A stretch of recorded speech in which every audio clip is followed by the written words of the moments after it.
Daniel botou aqui, no último encontro foi falado sobre quando alguém pensa que pode ajudar outro alguém e em como isso é uma ilusão, pois somente Deus pode ajudar alguém. Como é isso? Pode falar mais a respeito? Eu e o outro, ajudante e ajudado. Aqui nos deparamos com a crença. Esse é um dos maiores obstáculos que nós temos, o obstáculo da crença. Ela é a presença em nós de um modelo de pensamento sobre algo. Se você olhar de perto toda a crença que você tem, ela é apenas um pensamento presente em você. A crença é basicamente aceitar algo como verdadeiro sem ver diretamente aquilo. É se apoiar em um modelo de pensamento, em uma ideia, em um conceito, em uma formulação intelectual.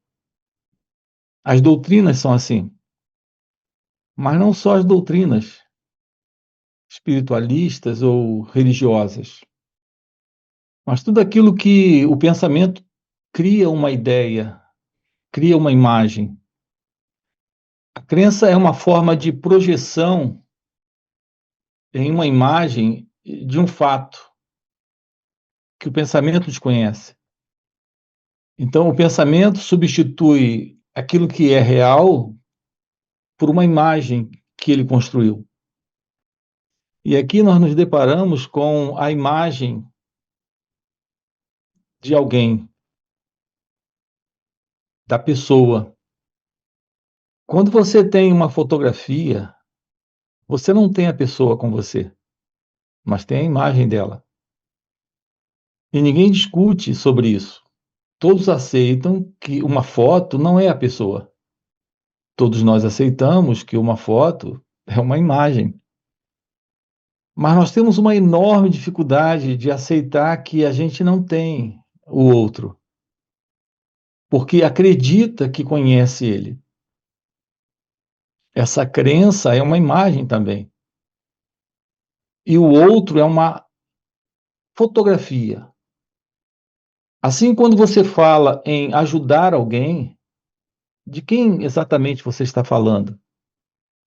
Você está falando de uma imagem que o pensamento em você estabeleceu como sendo ele ou ela.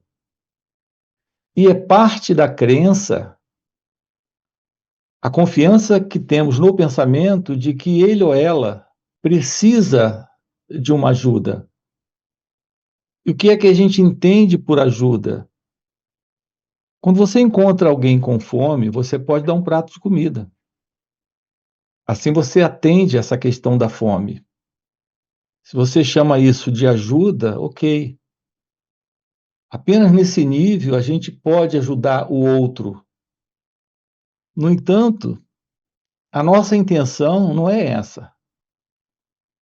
Quando falamos em ajuda, a gente quer resolver problemas de alguém, da pessoa. É uma coisa inteiramente diferente isso. O que nós podemos fazer é atender necessidades físicas, não ideias ou imaginações psicológicas que nós temos e que desejamos que sejam atendidas. Em geral, quando você busca uma ajuda, você está buscando o atendimento nesse nível. Você acredita ser uma pessoa que tem necessidades psicológicas, que são desejos, e você quer ser atendido nesse nível.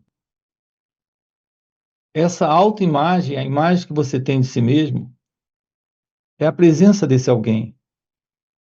Isso é uma crença. Assim, nós estamos tentando interagir com o outro sem a visão de quem o outro é. Nós temos dele uma imagem e acreditamos isso é crença, no pensamento, na imaginação, de que nós podemos ajudá-lo. Mas o que é essa ajuda nesse nível? Ela existe? Você pode atender a uma necessidade imaginária do pensamento de alguém. Quem é esse alguém? Que espécie de necessidade você tem? Internamente, psicologicamente, a imagem que eu tenho sobre quem eu sou carrega muitas necessidades. São todas elas necessidades imaginárias construídas pelo pensamento, para esta autoimagem.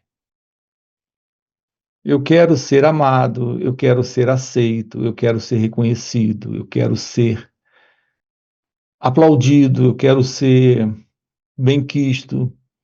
Eu tenho inúmeros desejos psicológicos. Todos esses desejos se assentam no pensamento, em uma suposta necessidade que esta autoimagem, que é a pessoa que eu sou, tem. Ela precisa de todas essas coisas, mas quem irá atender isso? Então, em que nível você pode ajudar alguém? A nível físico, você pode atender, mas a nível psicológico, o modelo interno do pensamento nesta autoimagem é sempre de insatisfação. Ela nunca estará feliz. E por que ela nunca estará feliz? Porque esta autoimagem, ela vive no tempo. Ela não é algo presente aqui, ela é algo incompleto e buscando completude no futuro.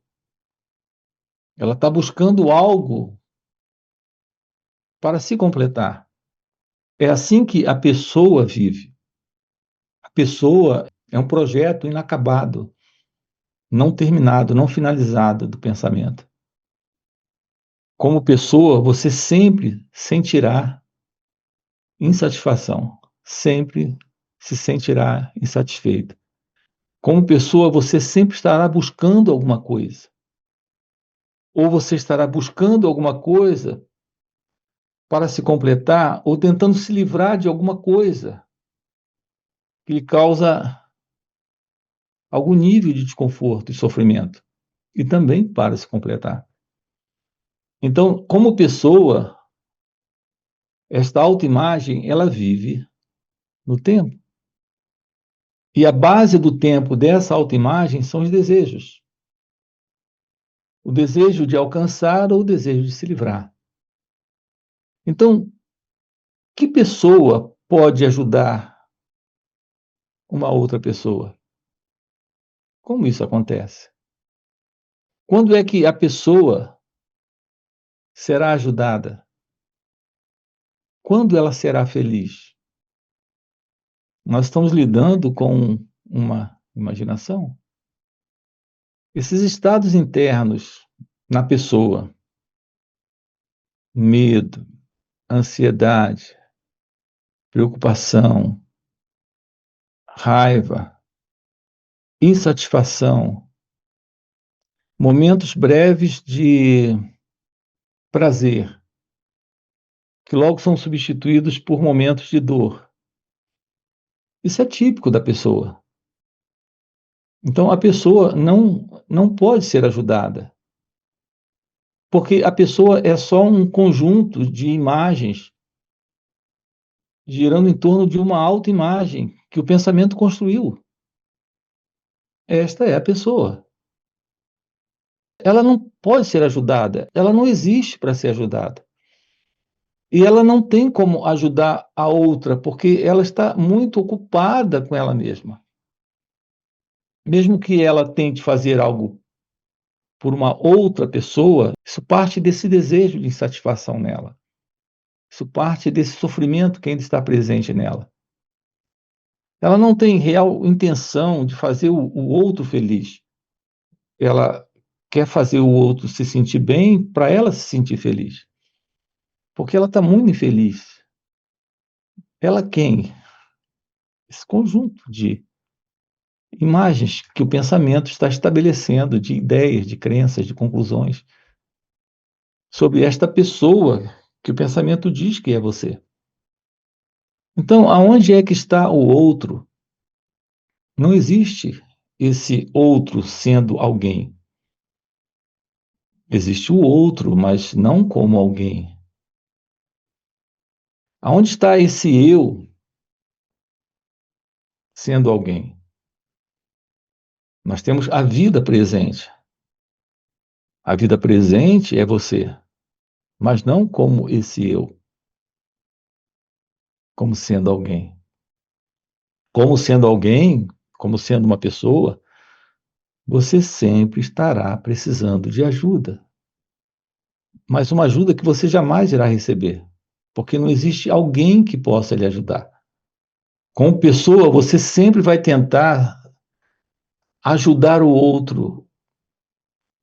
Essa ajuda será a busca da fuga da própria dor, porque nenhum interesse real como pessoa você tem no outro. A pessoa vive sendo uma autoimagem centrada nela própria, interessada nela mesma. Tudo que ela faz gira em torno daquilo que ela deseja para si mesma, em razão da incompletude que ela sente. Mas esta pessoa, repare, é uma imaginação. Isso está substituindo a realidade. Esta pessoa é uma crença. Então, o grande obstáculo que temos para a ciência da verdade sobre aquilo que somos ou quem nós somos é a ideia sobre quem nós somos, é a crença sobre quem nós somos. Você não existe como acredita existir. A realidade sobre você não é uma crença. E a crença que você faz sobre si mesmo é só uma imaginação estabelecida pelo pensamento aí. Assim você faz toda essa imagem do seu mundo, a imagem de objetos, de situações, de acontecimentos, e também dele ou dela, desse outro. Não existe tal coisa como eu e ele, como alguém. Nós temos o outro e temos você. Mas, do ponto de vista psicológico, essa divisão não existe. Não existe você e o outro. Apenas do ponto de vista físico, a gente tem você e o outro, mas psicologicamente você não existe. Você é uma imaginação construída pelo pensamento. Quando você gosta de alguém, está gostando de uma imagem que você tem dentro de você, que diz tudo sobre você e não sobre ele ou ela. Quando você não gosta de alguém, é uma imagem que diz tudo sobre você e não sobre quem ou ela de fato representa na sua história. Na verdade, essa sua história é parte dos pensamentos que você tem sobre quem você é. Nós estamos aqui diante de algo, de uma complexidade incrível para o pensamento. O pensamento não consegue ver isso. Observar o movimento do pensamento é se tornar ciente desse jogo. Mas essa observação não pode ser feita pelo próprio observador, que é o pensamento, porque ele vai distorcer isso. Esse é o modelo da crença, em que o pensamento estabeleceu sua história, o seu mundo, suas relações. Então não existe alguém para ser ajudado, não existe alguém que possa ajudar. E você diz, só Deus pode ajudar alguém. Esse Deus é uma imagem também,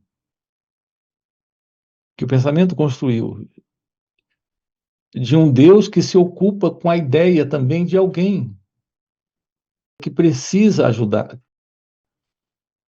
Há uma realidade presente, essa realidade não precisa de ajuda, essa é a realidade divina. Essa é a realidade desse ser que é você, quando não existe esse alguém.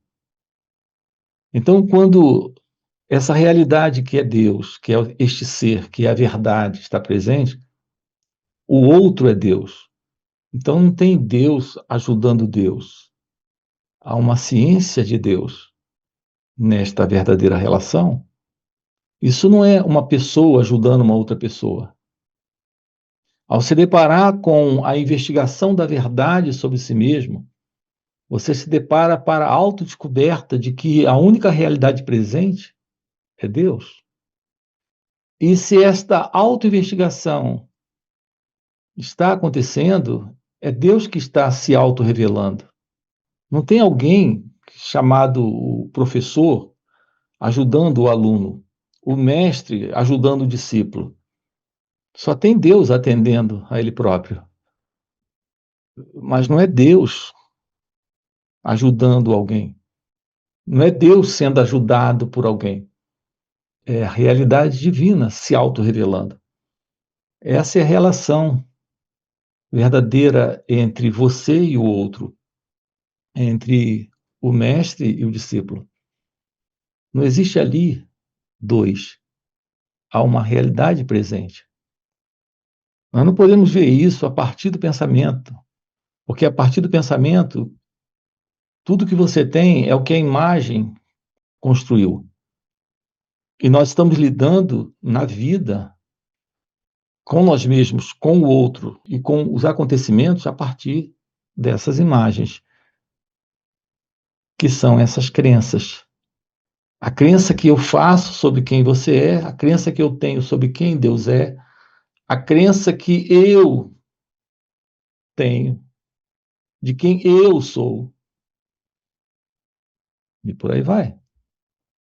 Acompanham isso ou está complicado? Está tudo no seu mundo imaginário do pensamento. Você e o outro. Você e Deus. Você e a vida. Você e o mundo. Nós e eles. Permaneça livre do pensamento. E olhe, Senhor observador. Permaneça livre da imagem e esteja diante do que ali está presente, sem a ideia do que aquilo representa. Então, esse contato é o contato da vida com a vida, é o contato da realidade presente. E a gente descobre aqui que está tudo no lugar. Não tem nada como alguém ajudando ou algo para ser modificado ou alterado ou colocado no lugar porque está fora do lugar. Então, o pensamento está construindo o modelo ilusório de vida separada da realidade. Mas é só algo estabelecido pelo pensamento, não tem nada a ver com a verdade, não tem nada a ver com Deus. Você coloca, então, esse tal de universo que acontece dentro do crânio por estímulos sensoriais é tipo como se fosse uma tornozeleira eletrônica autoimposta por ignorância? Quem colocou isso aqui é o Ribeiro. O que você chama de universo é um sonho. Esse sonho não está aprisionando ninguém. Da forma como você fala, é como se esse sonho estivesse colocando uma tornozeleira em alguém. Não existe esse alguém. Nós temos o sonho. Se dentro da ilusão o pensamento está estabelecendo uma identidade presente como uma entidade separada do sonho, sendo o sonhador do próprio sonho, e ao mesmo tempo participante do sonho, se isso está presente, a ignorância está presente. Mas se isso termina, um sonho não representa nenhum problema. É só uma aparição, sem qualquer importância. É como um pensamento que surge dentro da sua cabeça. Se ele recebe a valorização de alguém que se ocupa com o pensamento, aí temos a condição psicológica da prisão e do prisioneiro. Mas se um pensamento surge em sua cabeça e é só um pensamento e não recebe a importância de um pensador, de um experimentador desse pensamento, de um observador desse pensamento, desse alguém que gosta ou não gosta, é só uma aparição. Então, o universo é uma grande aparição, uma grande brincadeira divina. Não é uma prisão. Não está aprisionando ninguém, porque não existe alguém para ser prisioneiro dessa prisão. A ignorância surge com a não ciência do grande jogo, do grande movimento de aparição do pensamento. A nossa ênfase aqui consiste em você tomar ciência do jogo. E quando é que você toma ciência do jogo? É quando o observador não está, quando o eu não está, quando a pessoa não se envolve. Isso é meditação. Essa é a base que revela a ciência da verdade. A observação, a atenção sobre esse movimento, sem a identificação, sem a identidade, sem esse movimento que vem do passado para se embolar com isso, esse olhar, esse observar, esse não se envolver, é atenção. Essa atenção ou observação é a base para a ciência da sabedoria, para a ciência de que só há Deus. E se só há Deus, não existe nenhum prisioneiro. E se só há Deus, o sonho é Deus, tudo é Deus. Qual o problema? Talvez você pergunte, e para quem é esse sonho? É Deus brincando. É Deus brincando com Ele mesmo. Só tem Ele. Então Ele pode, tem toda a liberdade de brincar, de sonhar, e também de dormir e acordar. Seu trabalho aqui consiste em acordar deste sonho, ou tomar ciência deste sonho acordado, que dá no mesmo. Seu trabalho aqui é tomar ciência de que Deus é a realidade presente, e ela não se separa de você, nem do universo, nem de qualquer experiência presente. Desde que não haja a ilusão de um experimentador, de um elemento que se separa, está tudo bem.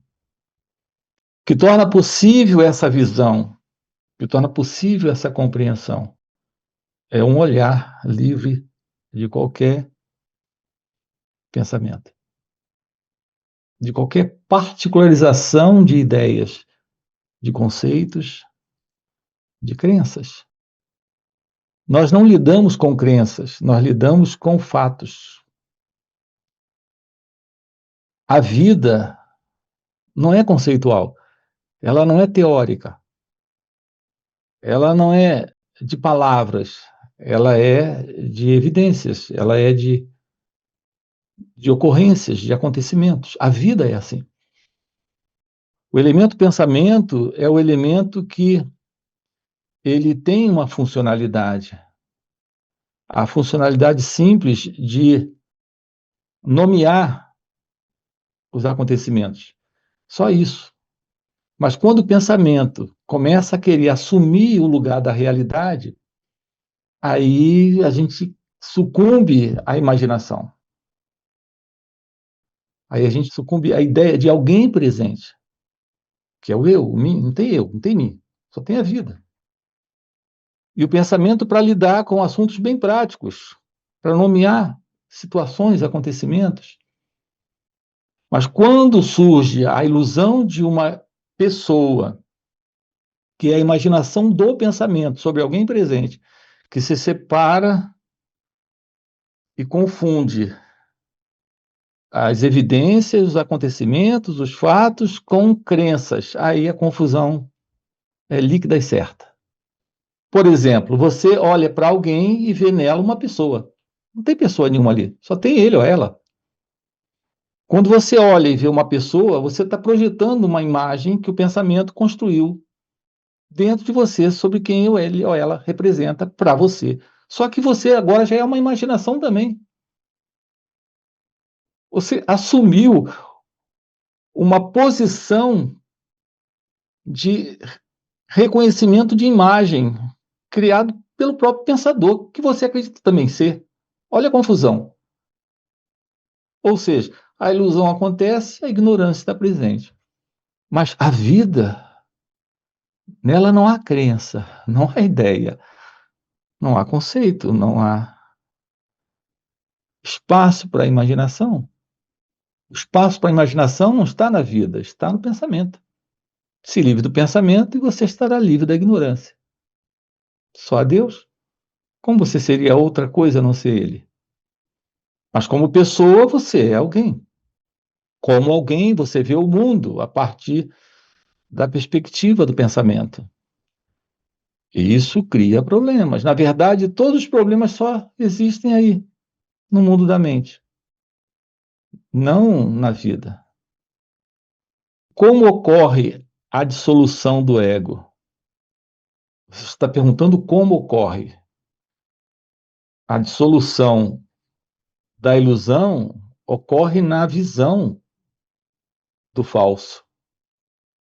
A visão do falso revela a verdade. Veja, a gente não tem o falso para se dissolver. A gente tem a visão do falso. A visão do falso é, entre aspas, a dissolução do falso. Então, nenhum ego irá se dissolver, porque não existe tal coisa como esse ego. Nenhuma ilusão irá se dissolver, porque não existe tal coisa como a ilusão. A ilusão só se mostra presente em uma falsa percepção da verdade. A percepção da verdade é o fim do falso, é o fim da ilusão, é essa, entre aspas, dissolução do ego. Então você pergunta como ocorre a dissolução do ego. Ver o falso como o falso é a verdade. Só a verdade pode ver. Isso é o fim da ilusão. Você pergunta como ocorre a dissolução do ego, desse eu. Observe, tome ciência, não interaja com o modelo do pensamento que surge nesse instante. Se você não interage com o pensamento, você não coloca um pensador. Quando você interage com o pensamento, você coloca um pensador. Vejam como isso é simples. Quando você está preocupado, você só está preocupado porque está interagindo com pensamentos de um futuro, criando problema para você. Então, toda preocupação é um pensamento, é uma antecipação aqui do que não é. Quando o pensamento antecipa algo negativo para si mesmo, ele constrói uma entidade que é o eu para se ocupar com esse pensamento. Aí surge a preocupação. Mas a preocupação só surge quando você interage com um pensamento que diz respeito ao futuro. Veja, o pensamento, ele fala do futuro. Não tem futuro. Vou dar um exemplo. Você está preocupado de ser demitido do seu emprego. Não há nenhuma demissão aqui, mas o pensamento da demissão chegou. Se você toma ciência do pensamento e não coloca uma identidade para se ocupar com uma imaginação do futuro, não existe preocupação. Então, de onde está vindo essa preocupação? Do pensamento. E por que o pensamento é de preocupação, porque ele colocou uma identidade presente nele, que é o eu, se ocupando com um fato que não está aqui, se ocupando com uma imaginação que pode acontecer ou não.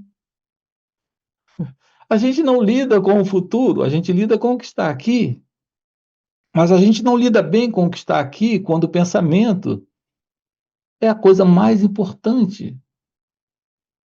E o pensamento assume grande importância quando a relevância dele é colocar uma identidade para se ocupar com o que será ou com o que já foi. Olhe para sua cabeça. Todos os problemas que você tem não estão aqui, estão no que vai acontecer ou no que já aconteceu. Por quê? Porque você coloca uma pessoa. Essa pessoa é o ego, essa pessoa é o eu. Nós estamos descobrindo juntos como viver sem o eu, sem o ego. Ou seja, sem o futuro e sem o passado. Estamos descobrindo aqui juntos como viver sem o modelo psicológico do tempo que o pensamento estabelece para alguém existir. Então, o que é a liberação, o que é o fim do sofrimento? É o fim da ilusão de que alguém está presente para se ocupar com o que foi ou com o que será. O vício da pessoa é o pensamento sobre o que será ou sobre o que já foi. Aliás, só existe pessoa assim. De outra forma, não tem pessoa nenhuma presente aqui, nesse instante. Só tem a vida. Só tem o que a vida é. Só tem os fatos como eles acontecem nesse instante. E é só nesse instante. O Flávio botou aqui. Então, no fim, não existe muita diferença entre uma pessoa dita normal e alguém com esquizofrenia, se ambas são produtos do pensamento, imagens e projeções. A diferença é que uma pessoa esquizofrênica, ela está fora da normalidade do pensamento esquizofrênico comum. Compreendeu? Então, tem a pessoa esquizofrênica em comum e tem a pessoa esquizofrênica comum. Então, todos nós somos esquizofrênicos. Só que tem um esquizofrênico especial. Ele é especialmente esquizofrênico porque é o modelo psicológico que mais predomina nele neste momento. Não é a bipolaridade, não é um outro quadro que a psiquiatria coloca. Ele está num quadro especial. Então, ele tem uma neurose diferenciada, mas a mente humana é neurótica, a mente humana é neurose. A mente no eu, no ego, é pura neurose, é desequilíbrio, é desordem. O medo só existe para o sofredor. A angústia, a depressão, o arrependimento, a culpa, a raiva, isso é para o sofredor. E isso é um quadro comum na mente egóica. Então, todos os quadros que nós conhecemos em pessoas, e nós somos essas pessoas, como pessoas, nós somos todos singularmente neuróticos. Não é natural em seu ser ansiedade, depressão, culpa, raiva, medo, angústia. Não é essa a condição psicológica na mente humana? Então, o ser humano é neurótico. Então, você não pode exigir que a sua mulher, ou seu marido, ou seu filho mais velho ou mais novo, seja diferente. A não ser que você tome ciência de como a mente funciona dentro de você. Isso é tão prático quando você começa a trabalhar em si mesmo, você começa a se dar conta de que você não é natural. Esses quadros, em graus diferentes, existem todos, todo mundo. Essas patologias, em graus diferentes, existem em todo ser humano, vivendo na mente egóica. Qual é o ser humano que não sente isso? Que não se sente perseguido, assustado, com medo? São nomes diferentes, mas para o medo, para o movimento do ego. São nomes diferentes que a gente tem na psiquiatria, na psicologia, mas são quadros da mente. Eliane Assine botou: pensamentos de preocupação podem causar, por exemplo, problema de pressão arterial. Por que isso acontece? Porque não existe nenhuma separação entre o que o pensamento no cérebro representa para o funcionamento do próprio cérebro. Então, o cérebro funciona com pensamentos. Se ele tem pensamentos agradáveis, a química dele é uma. Se ele tem pensamentos desagradáveis, a química dele é outra. E isso se reflete no corpo, naturalmente. Porque não existe uma separação entre o modelo mecânico de funcionamento do cérebro e os pensamentos que ele processa e as imagens que ele reproduz. E isso, naturalmente, vai para o corpo. Por que os relacionamentos são tão difíceis? Principalmente os amorosos. São imagens se relacionando. Você não tem ali dois seres humanos felizes em amor, para dar amor. Tem dois seres humanos pedindo amor. Mas eles também não sabem o que é amor. Isso envolve a ausência do amor, a relação de apego. Você não tem relacionamento amoroso, você tem apego, cola. Você cola com aquilo que lhe dá prazer. Naquele dado momento, fica ali agarrado àquilo. E não quer que aquilo mude. Essa relação de apego entre imagens é o que nós chamamos de amor. Não há verdade nisso. É só dependência, é só desejo, medo, a busca de algo, de uma necessidade psicológica no outro que jamais irá se completar. É essa questão do apego. Nós precisamos compreender isso. Nós estamos vivendo nessa condição. Nos falta a verdade da liberdade, de simplesmente ser feliz.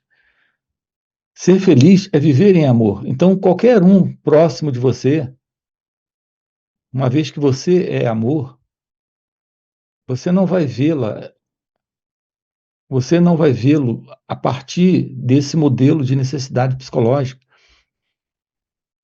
É só quando o outro tem a chance realmente de conhecer o amor, se conseguir acolher a verdade do amor e não a mentira, também da necessidade de ser apreciado, porque quem vive em amor não aprecia o ego do outro,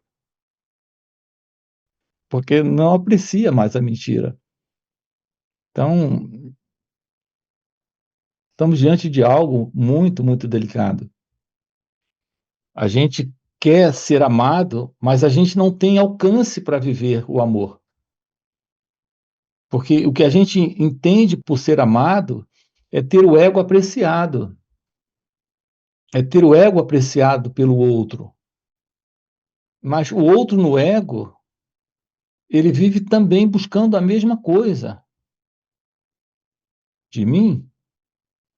Então, é um jogo que o conflito está estabelecido na base, na raiz. Não há como não haver conflito quando a divisão está presente, quando o amor está ausente. Como aquilo que nós conhecemos por amor é esse grude, esse apego, a gente não tem a verdade da liberdade de ser amado, de se deixar amar e também de amar, porque o ego desconhece isso. Ele desconhece se deixar amar, ele desconhece amar. Uma das principais fontes de conflito no ser humano. Por isso que a sua pergunta é de grande relevância. Você pergunta por que os relacionamentos são tão difíceis? A base das relações humanas são relações entre seres humanos. Você tem um relacionamento muito, muito limitado com o seu petzinho. Mas com outra pessoa, com outros à sua volta, outros seres humanos, você tem relacionamento o tempo todo. Então, uma das principais fontes de conflito, desordem, confusão e sofrimento na vida do ser humano são as relações entre pessoas, porque são apegos. Esses apegos, que são as relações entre os seres humanos, eu tenho chamado de relacionamento. Não é apenas gostar. O apego não é apenas gostar de alguém ou gostar de algo. Em geral, colocamos a expressão apego nesse sentido: gostar de alguém ou gostar de algo. O apego é um movimento muito, muito mais profundo. É um movimento interno na mente de uma profundidade que nós temos que ter a clareza disso. Temos que tomar ciência disso em nós mesmos. Porque, afinal, o que é isso? A gente não pega o apego e separa da pessoa, desse mim, desse eu. O apego não é um elemento que está separado desse mim. Começa por aí. Quando você diz, eu tenho os meus apegos, você não está se dando conta de que, na verdade, esses seus apegos, eles não se separam de você. Você e os apegos é um único fenômeno. Você e os seus apegos, estamos diante de um único fenômeno. Esse apego não é algo separado do eu. É a própria presença da pessoa. É a própria presença do eu. Na verdade, eu não tenho apego, eu sou o apego. E um detalhe, eu não tenho apego a ele ou a ela, eu sou o apego dele ou dela. É diferente. Eu sou o apego dele ou dela. Não é ele ou ela. É no que diz respeito a esse apego que eu sou dele ou dela.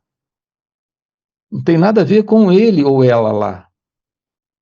Quando eu digo eu sou o apego dele ou dela, não é que eu sou o apego dele ou dela. Eu sou o apego nele ou nela. É aqui. Não é algo separado do eu. O apego é o próprio eu. O apego que eu tenho a ele ou a ela é o apego que eu tenho a mim. Porque eu sou esse apego. Esse é o apego dele ou dela, aqui. Não há uma separação. E quando é que surge esse apego? Quando não há uma compreensão de uma relação livre desse modelo de imagens. Então, quando temos esse modelo de imagens comum em nós crescemos nisso desde pequenos. Quando isso está presente, surge dependência psicológica. Surge a busca de prazer, a busca de emoção, a busca de satisfação, a busca de segurança nesse contato, que é um contato com a própria autoimagem. A imagem que eu tenho dele não representa ele, e sim a imagem que o pensamento aqui construiu de alguém que vai me dar isso. Isso é dependência psicológica. Isso é busca de segurança sentimental, romântica, emocional, sexual. Uma coisa impossível. Porque não existe tal coisa como segurança sexual, segurança emocional, segurança sentimental. Mas é o que o ego deseja. E ele deseja tentando manter isso imutável. Só que essa relação entre imagens é algo que está mudando o tempo todo. Ele está mudando, como você está mudando. Imagens estão sendo acrescentadas aí e lá. É um jogo da mente. Então, quando ocorre na presença da solidão à dor, ou desse vazio existencial à dor, a gente não se dá conta que essa dor ou esse vazio é porque esta autoimagem já não está sendo mais preenchida pelo outro. Então a gente acha que foi abandonado. A própria autoimagem está infeliz com ela própria, criando uma qualidade de dor que nós chamamos de dor da solidão. Gente, isso é muito simples, mas de uma profundidade que nos escapa o tempo todo.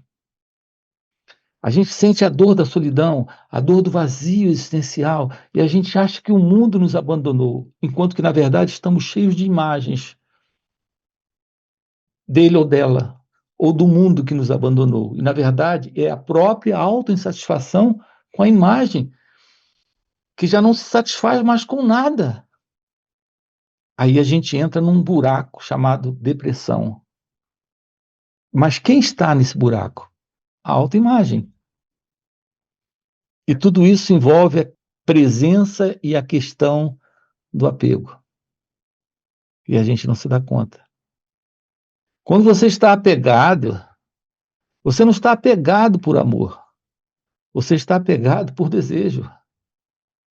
A imagem dele lhe dá satisfações, preenchimentos, pelo menos dentro de você. Até quando essa imagem estiver dando, você está feliz. Qualidade de felicidade é essa? Enquanto ele ou ela estiver lhe dando isso, você está, entre aspas, completo. Quando a insatisfação bater, você vai se dar conta de que está só, que está em solidão. Aí surge a dor. Quando você diz assim, eu sinto que eu a amo, que eu o amo, eu sinto que isso é real. Na verdade, o que há por detrás de uma frase como essa é uma qualidade de medo do qual você não se dá conta. Você teme deixar de ser reconhecido. Você teme deixar de ser, entre aspas, amado. Mas é um jogo dentro da sua própria mente. Não tem nada acontecendo lá fora, porque ele ou ela também está por demais ocupada com ela própria, com ele mesmo, para se ocupar com você. Então, essa necessidade de ser reconhecido é um desejo muito injusto, porque é um desejo de possuir o que é impossível ser possuído, de controlar o que é impossível de ser controlado. Isso não é amor? Isso é apego. Então, aqui nos deparamos com a presença do medo, que a gente chama de amor. Perder a pessoa. Se deparar com a mudança de que ele deixou ou ela deixou de me amar. Se deparar com a possibilidade de ser rejeitado. Isso tudo está dentro da condição psicológica do apego. Aí isso gera ansiedade, angústia, raiva, senso de ter sido injustiçado, de ter feito tanto por ele ou ela e agora que ele fugiu com outra, ela fugiu com outro. Que coisa lamentável é ser uma pessoa, é viver essa qualidade de vida sendo alguém. Então esse apego, ele fortalece esse sentido da pessoa, esse sentido do eu. A gente não lida com a esposa, a gente lida com a minha esposa. A gente não lida com o amigo, a gente lida com o meu amigo. A gente não lida com o filho, a gente lida com o meu filho. A gente não lida com o pensamento, a gente lida com as minhas ideias. A gente não lida com sentimentos, a gente lida com os meus sentimentos. E a gente vai se agarrando a isso tudo. Vai colocando identidade nisso tudo, vai sendo alguém nisso tudo. Nós estamos vivendo no modelo psicológico do tempo. Para ser alguém, a gente precisa da continuidade de tudo, da continuidade desse amor, dessa realização de projetos, de sonhos, de desejos. Isso tudo é o movimento da própria mente no tempo. Então, o elemento assim básico que sustenta toda esta condição psicológica de alguém presente tendo problemas é a presença do modelo da mente vivendo no tempo. Porque a mente vive nessa projeção. Ela vive nesse vir a ser, nesse alcançar, nesse obter, nesse trocar. Não há espaço para esse instante na mente. Não há espaço para esse instante na mente. Então a gente tem um espaço, mas não comporta a mente. A mente está infeliz nesse espaço. O espaço do momento não é interessante para a mente. O espaço do momento é o desconhecido se revelando. A mente não se sente bem nesse espaço. Ela vive sempre no conhecido, ela vive sempre em projetos, ela vive sempre dentro de um movimento de vir a ser. Ela está sempre caminhando para o desconhecido. Ela acha que o desconhecido está lá, então ela está caminhando para o desconhecido. Veja, o desconhecido, que é o mistério, está aqui, nesse espaço. Mas ela está se movimentando para ver se encontra um dia isso. E quanto mais ela se move, mais ela se afasta desse espaço onde o divino, onde o amor, onde a verdade, onde a sabedoria está. Esse é o espaço, mas a mente não tem como se aproximar desse espaço, porque ela está se movendo para o desconhecido. Olhe para si mesmo, você quer ser feliz, você quer ter paz, você quer ter amor, você quer até a iluminação. Isso está sempre no futuro, isso está sempre no amanhã, isso está sempre no desconhecido. Não está nesse espaço aqui.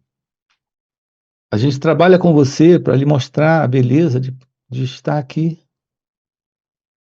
de ficar quieto, de abandonar o modelo do vir a ser, o modelo do pensamento. Está caminhando para ser feliz um dia, para encontrar Deus um dia, para ter paz um dia, para ter amor e felicidade um dia, para realizar os sonhos um dia.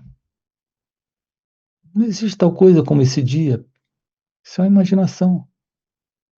Não existe o dia para ser feliz, não existe o dia para ter o amor, não existe o dia para ter a paz, não existe o dia para encontrar Deus. Está tudo aqui. O amor está aqui, a paz está aqui, o encontro está aqui, a verdade está aqui, a felicidade está aqui.